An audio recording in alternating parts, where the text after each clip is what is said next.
we die, we die. If we die, we die. Welcome, Husker fans. Thank you for tuning in to Big Red Radio, the Husker Talk Show. I am your host, Caleb Jeanette. Next to me, as always, is my co-host, Zach Jeanette. We're going to be talking about the obvious today. Signing class and Dylan Raiola more in particular. Also have some more news, but before we get to that, subscribe to the channel, like the video, and hit the bell so you never miss an episode. I don't know. We don't have a set schedule on when we're going to be releasing videos. We knew there was going to be a video once the signing class was over. And I guess it's not technically over, but pretty much, I think. And then, but after that, we're just going to kind of wait, I think, until news happens. Or if it's been too long, then we'll figure something out. But yeah, we're just going to go with the flow. But follow us on Twitter, Instagram, TikTok, and Facebook, because we will be posting on those much more frequently than we will be on YouTube. They're all linked in the description below. But Zach, got anything before we get started? Nope. All right, so we're going to start off with the news.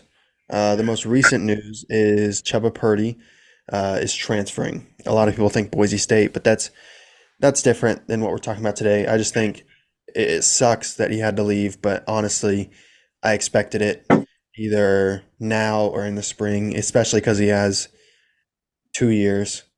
He doesn't want to. He knows that Raiola, even if somehow he doesn't start this year, he's going to be the starter next year. So it's not a good situation for a guy that's fighting for playing time like Chubba Purdy is. It sucks going into the season with just an inexperienced QB room. Harburg played last year, but doesn't have the experience he would like, because even before that, he was not even in the QB meetings before last year. So perfect scenario. Assuming we don't get a transfer, would be a competition involving Chubba, but obviously that's not going to happen. So it looks like we're going to have a competition between two true freshmen and Heinrich Harburg. So excited to see where that's going to be at. But what do you think about Chubba Purdy specifically? Yeah, I mean, like you said, he does have 2 years, but he's also 21 or 22 I think he's years old. 22. I think he's 22, yeah.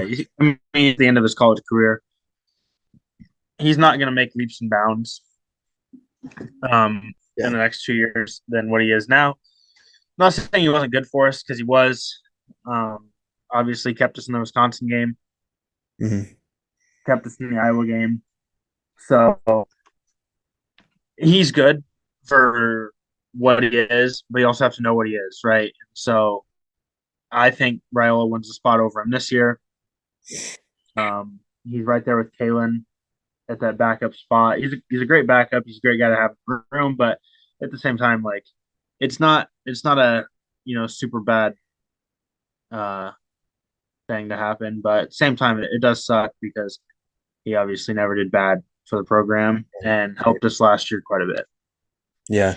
No, it's tough, because I went into this thinking like it's obviously great. Like, we're looking for a transfer. This is before the Raiola news came out. It's like we're looking for a transfer, but it sucks knowing that we're looking for a guy to beat out Chubba Purdy. When it's like Chubba Purdy was so electric and he was so fun to watch this year, and he gave us. He was a 4-star. Like, we can't forget. Like, he was a 4-star out of high school. Went to Florida State. Just didn't develop like everyone thought he would, and obviously that has partly to do with 3 offensive coordinators while he was at Nebraska, and then another one while he was at Florida State. So never got to be in a consistent room, and which sucks. But yeah. Yeah. No, it sucks, because I really like Chubba, but also very excited on where we're going.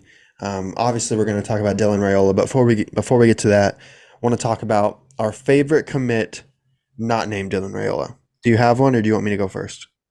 I do have one. All right, go for it. Mine's Grant Bricks. There's a few reasons behind this one. First is he's obviously a stud, right? He's a Midwest kid, and he plays the position that we need to really build youth around, and that is the O-line. Our O-line is decent, but there's no depth in the O-line. We saw that this year when we started losing guys.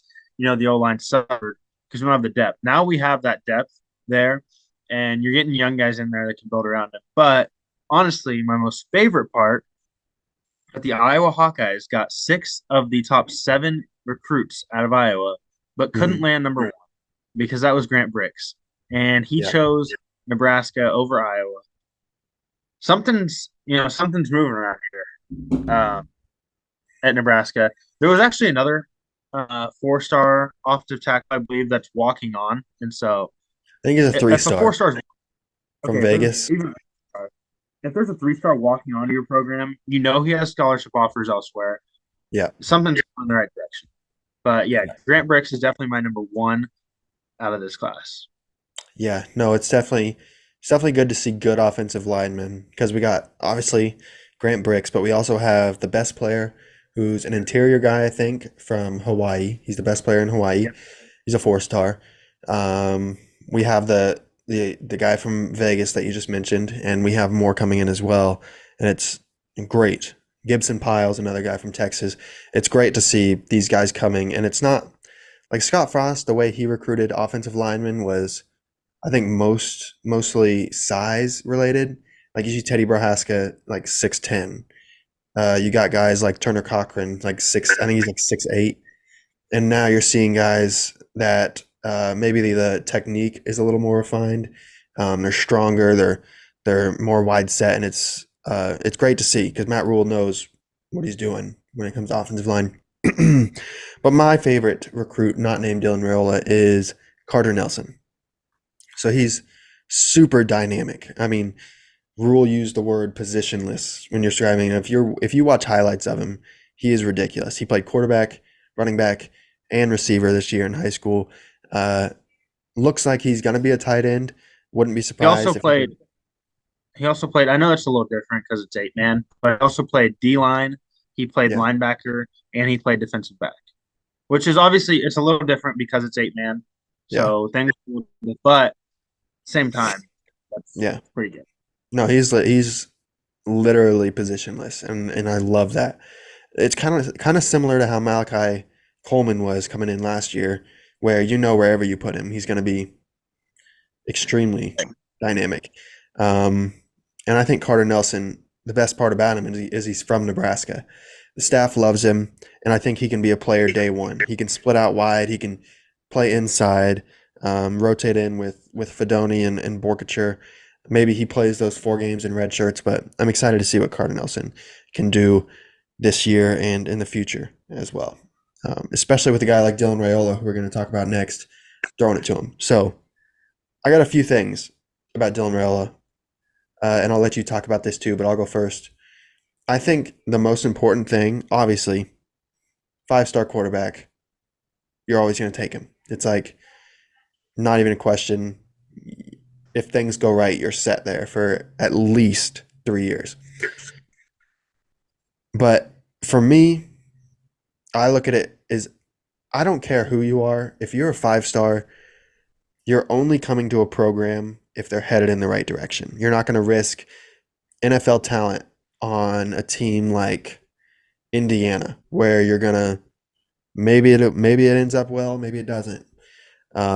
So the fact that Dylan and the Raiola family as a whole are committed here, they're comfortable with the current and future state of the program, I think that speaks volumes to where Matt Rule is as a coach and where this staff is in building a culture and building a team that can compete for years ahead. But I just think that in itself should give you a positive outlook on the program going forward. Yeah.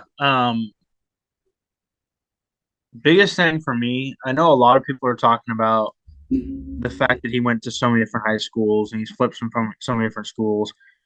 There are many, many people that have flipped that many high schools. Taylor Martinez being one. Adrian Martinez being another one. Adrian Martinez also flipped to 2 different schools. He flipped from Tennessee. I mean, multiple people have flipped. Travis Hunter has flipped. Yep. Dwayne The Rock Johnson went to 4 different high schools in 4 different states in 4 years. Yeah. I think his Like, situation was a little bit different. sure, but like still, Right. I get what you're saying. like, we have no idea what this kid's situation was. We have no Yeah. idea what the but I mean, at one point, number 1 overall recruit. He's still the number 1 QB. Hmm. I pulled up some of the past number 1 QBs, and these guys didn't even all play for great teams. Most of them are going to be games that you can remember or that you've heard before. So we'll go all the way back to 2002. Was Vince Young, Yeah. who have probably heard of him a couple times. National champion. In 2005, playing for USC, we have Mark Sanchez. Hmm. 2006, we have Matt Stafford. What'd you say? 2006 what? Matt Stafford. Yep. Still balling. Yeah. 2007, Jimmy Clausen. Yeah. I mean, he made it to the NFL. He was good in college. Right. 2008, Terrell Pryor. Yeah. Heisman winner, I think. Did he win the Heisman? I don't think he won the Heisman, but he was close. I mean, he was an NFL draft pick, started 10 games Right. for the Raiders. Right. 2009, Matt Barkley, USC, 4th round pick. 2010, Philip Sims, Alabama. He's not done as good, but still a name that people remember. 2011, Jeff Driscoll, Florida. 2012, Jameis Winston, Florida State. Heisman winner, national champ. National champ. 2014, Kyle Allen, Texas A&M. Yep, NFL player. 2015, Josh Rosen, UCLA. Yep, top 10 pick. Davidson, Mississippi. 2017, Davis Mills, Stanford. Yep. NFL player. He was the number 1 quarterback? In high school. Interesting. I didn't know that. 2018, this is probably the biggest name, is Trevor Lawrence. Yep. To Clemson. National champion. 2019, Spencer Rattler. I still think Spencer Rattler's a good quarterback, honestly. Yeah, he's good. Things didn't work out for him, but he's good. 2020, Bryce Young.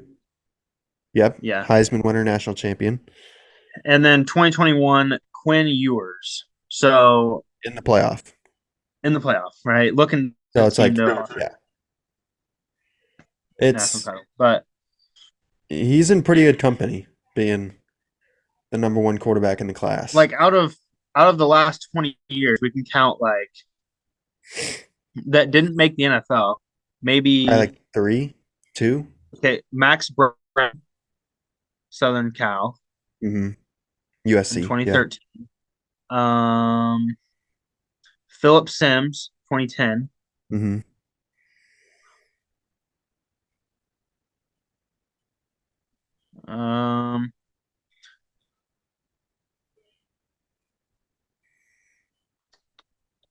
And Kyle Wright, Miami, 2003. So 3 in the last 20 years.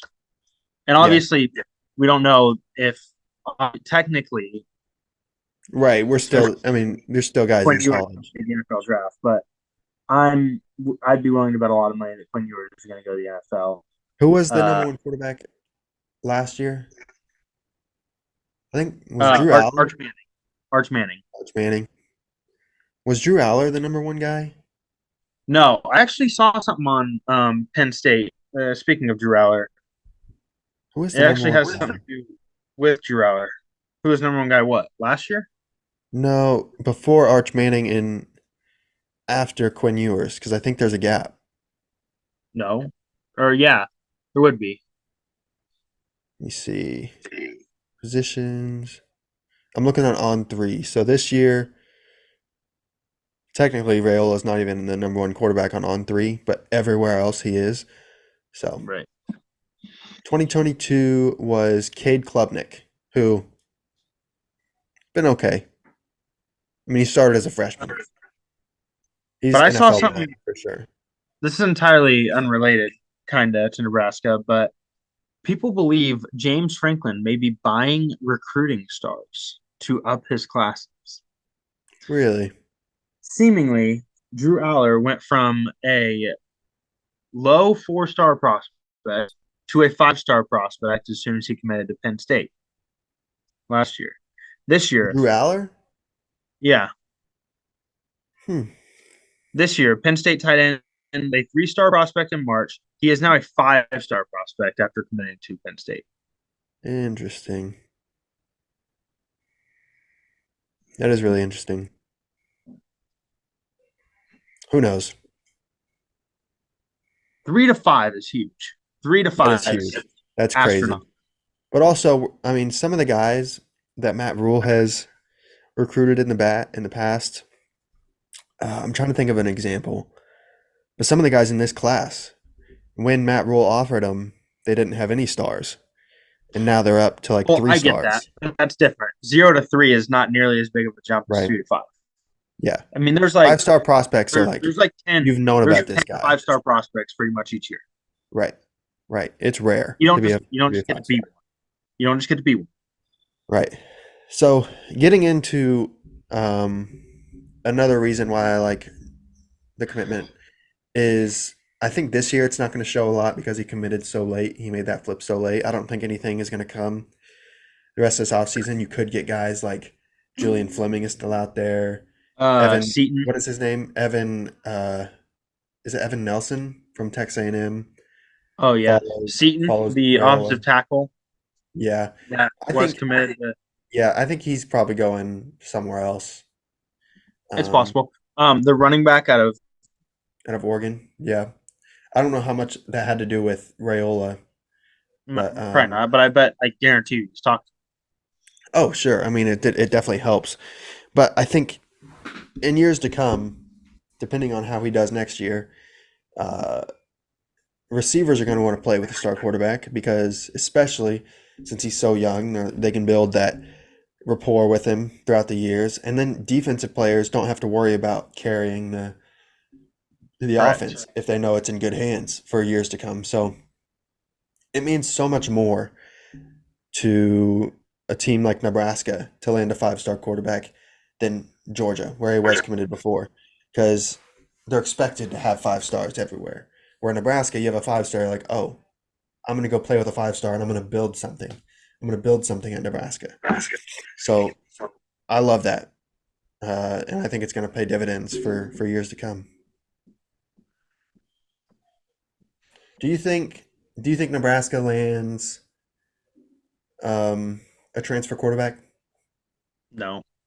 And we pretty much have a month and a half, maybe less. I just don't see anyone that's still out there. The only really person that's still out there is Cam Ward. Is who? Cam Ward. Yeah, I mean, here's what I think. No quarterback that expects to like be given the keys is going to come to Nebraska right now. Because nobody wants to start and have a 5-star future of the program right behind them. Because the moment you make a mistake, the fans are going to be calling against you. I could see someone, a veteran, I can't think of, Gary Bohannon. I don't think he's committed yet. He was in the last recruiting class. But why? I mean, at this point, like, why? I think I would want to bring one in. Here's the only guy I want. Here's the only guy I want. And I know exactly what you're going to say. The only guy I want is Keith Thompson. That's the only one I want. I just don't think it's happening. I don't either. But, like, that's the only one I want. I think that would be perfect. Yeah. Because he knows the program. He likes the program. He even said he never wanted to leave. Also, you can't tell me there's a 0% chance of him coming if he posts the same exact thing that Dylan Raiola posts the day before. There was another one too. He posted a quote like "You have no idea what I'm doing" or something like that. And then I know Adam DiMichele has the same quote in his cover photo on Twitter. Like the same exact picture and everything. It's crazy. Either Casey Thompson is coming to Nebraska or he's just trolling and he knows exactly what he's doing. Which I think either are it's not on accident. Really likely. It's not on accident. What he's doing is not. He knows what he's doing, whether but he wouldn't do that. I don't know. He might. I mean, he's a young guy. It's kind of funny if you really think about it. Like if he doesn't end up coming here, it's like And then he's still in Lincoln. Maybe not now, I don't but think he's still in Lincoln, he but was he was three for like a days ago. week.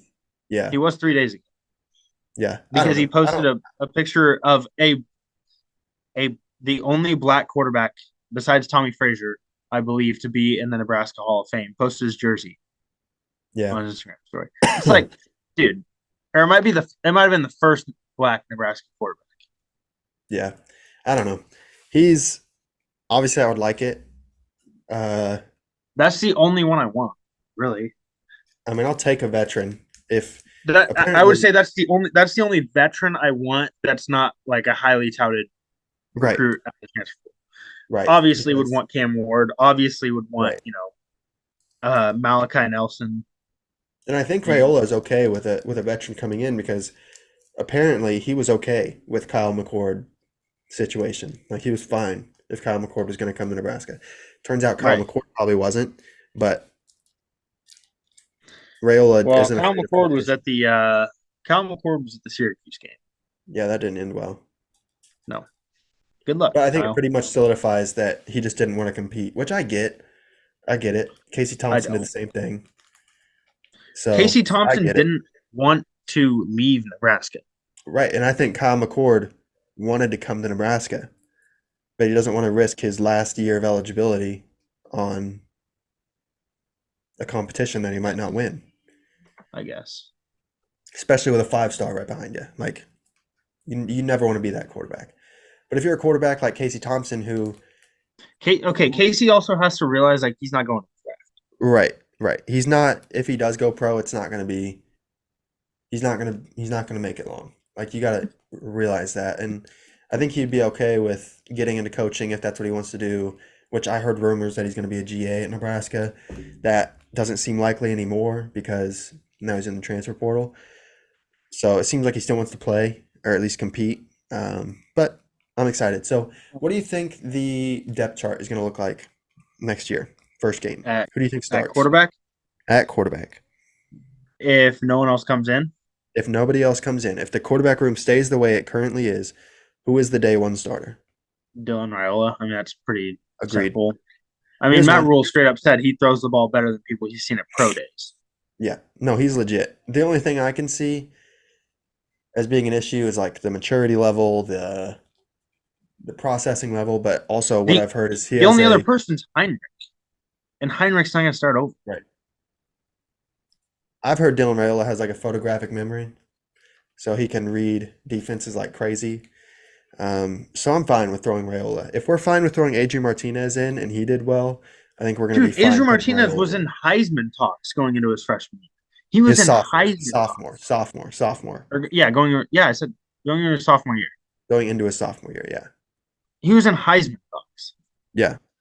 He looked Like, good, and you can't. It's not like we're going to ask Raiola to come in right away and be this best player on the I mean, team, star player. Drake May came in as a freshman, played. Redshirt freshman, Dante, well, redshirt yes, freshman. Dante Moore came in as a freshman, played. Yeah, and looked Tua, okay. yeah, Tua He did came in get as a benched, but freshman, played. But like, yeah, also Drake May wasn't the number one quarterback. right. Dante Moore Tua, wasn't the number one I don't quarterback. think Tua would. Dante Moore might have been. No, obviously not. We just went over it. Yeah, Yeah. but Tua wasn't, but I think he was a 5-star. I don't think the other two were 5 stars. Dante Moore is a 5-star. Um, what was Tua? But at the same time, I also think you could say Nebraska going into this year is set up better than UCLA going into last Yeah, I could get behind that. I mean, the defense year. is legit. I think coaching staff wise it is. Yeah, I could agree with that. Um, yeah, I don't mind putting Dylan Raiola in right away. I think he's the most Especially talented. since he's gonna be there all spring. Right. Here's the question: who's the backup? Who's the second string? Um it's probably gonna be a Danny Kalen or Heinrich. Okay, here's a scenario. If Dylan Raiola, if we're winning 50-0 in game one, and they pull Dylan Raiola, who's going in? You have to put Kalen in because he's younger. Nah, I don't think so. I've heard it from multiple college football coaches Why? because he's younger and you're gonna have more time with him. They always say if you have two guys of equal skill level, you Do always you take think the. Do you think Kalen is on the same skill level as Heinrich? I Maybe mean, pure and throwing. in what like aspect are we talking? I mean, let's not forget Heinrich Harburg went 5-1 as a starter Well, I last know, year. but in what aspect are we talking? Like in the dire scenario that Dylan Raiola got hurt, who would you want to be the starter? Well, that's not the scenario you gave. Okay, well, I didn't want to say if Dylan Raiola gets hurt because I don't want him to get hurt. But like, if Dylan Obviously Raiola not, but got hurt, who would that be is the a next completely guy up? different scenario, and you know that. If we're up Sure, 50-0 and we have nothing to lose, you're putting Danny Kane right. But you without a also doubt. don't want to waste his red shirt on a game that doesn't matter. I mean, I guess, He but gets 4 games, but you only want to use those 4 games when you know you can. So if you use him the first game, I and mean, then Dylan Arch Raiola Manning gets comes in hurt, to take knees. Arch Manning comes in to take knees. I don't think he did. He does. Maybe in the last 4 games, but Malik Murphy was the backup all year. Well, I know, but they put him in, and that wasn't in the last 4 games because they still have potentially two. Yeah, but those don't count. Those don't count. No. Okay, but I think if you're up big, I just feel like it's disrespectful almost behind Heinrich. But like maybe not. I don't think so. But I I think think Heinrich's going to play. if it's like 21-21, it's the middle of the third quarter, and Dylan Raiola happens to go down, you know. Heinrich's coming Uh, in. oh yeah, for sure. Yeah. Absolutely. He knows the offense more, he's more mature, he's been on the team longer. He's a runner. He's a runner. Like we can milk the Dynamic. clock. We can Yeah. I think Heinrich's if going to we're play. up by 2 scores, you put Heinrich in because we can milk the clock. But if we're down like 21-10 in the fourth quarter, I think you still put Heinrich in. You can't throw a freshman maybe. quarterback out there like that. I guess that's fair. You can throw him out there if he's the starter, which I think Rayola is going to be. But if you're bringing another guy in down by 11, That's fair. you're putting the more experienced guy in. But here's what I think.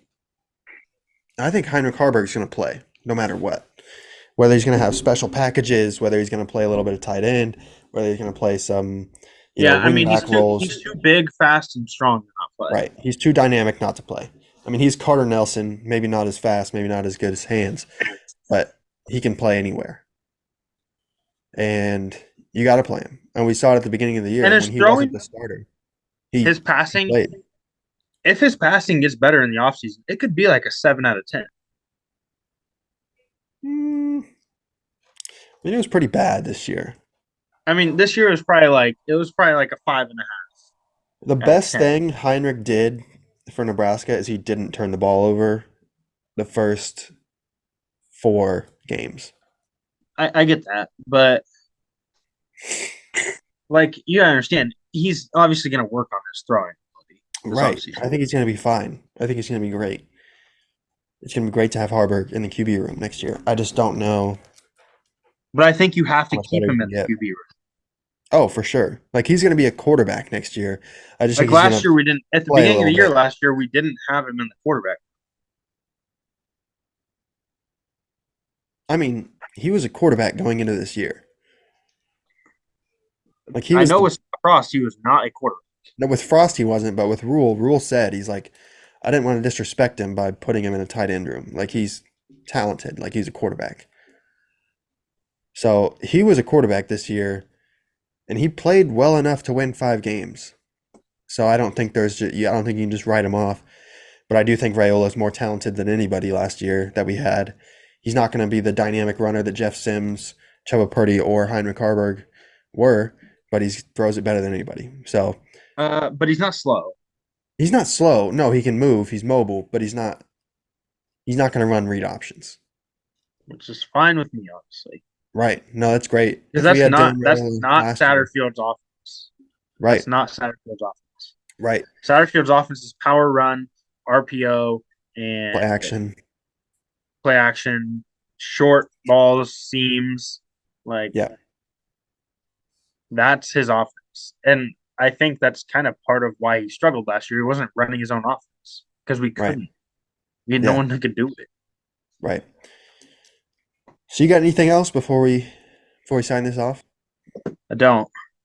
Okay, so don't know when we'll be back, but make sure you like the video, subscribe, and hit the bell so you don't miss an episode. Make sure you follow all the socials in the description because there you will find all the content while we don't post. But without further ado, go Big Red.